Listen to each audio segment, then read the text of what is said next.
1,00,000 اقوال میں سے 4 منتخب اقوال۔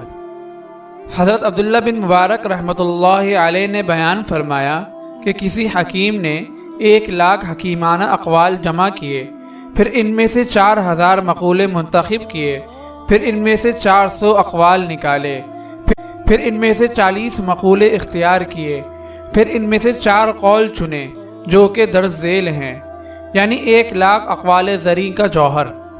نمبر 1، کسی حالت میں عورت پر بھروسہ نہ کرو۔ نمبر 2، کسی وقت مال و دولت پر نہ پھولو۔ نمبر 3، جو علم کچھ نفع نہ دے اسے اختیار نہ کرو۔ نمبر 4، اپنے معدے کو ممنوع غذا سے نہ بھرو۔ اگر آپ اس صدقہ جاریہ میں شامل ہونا چاہتے ہیں تو چینل کو سبسکرائب کریں اور لائک اور شیئر کرنا نہ بھولیں۔ جزاک اللہ خیرا۔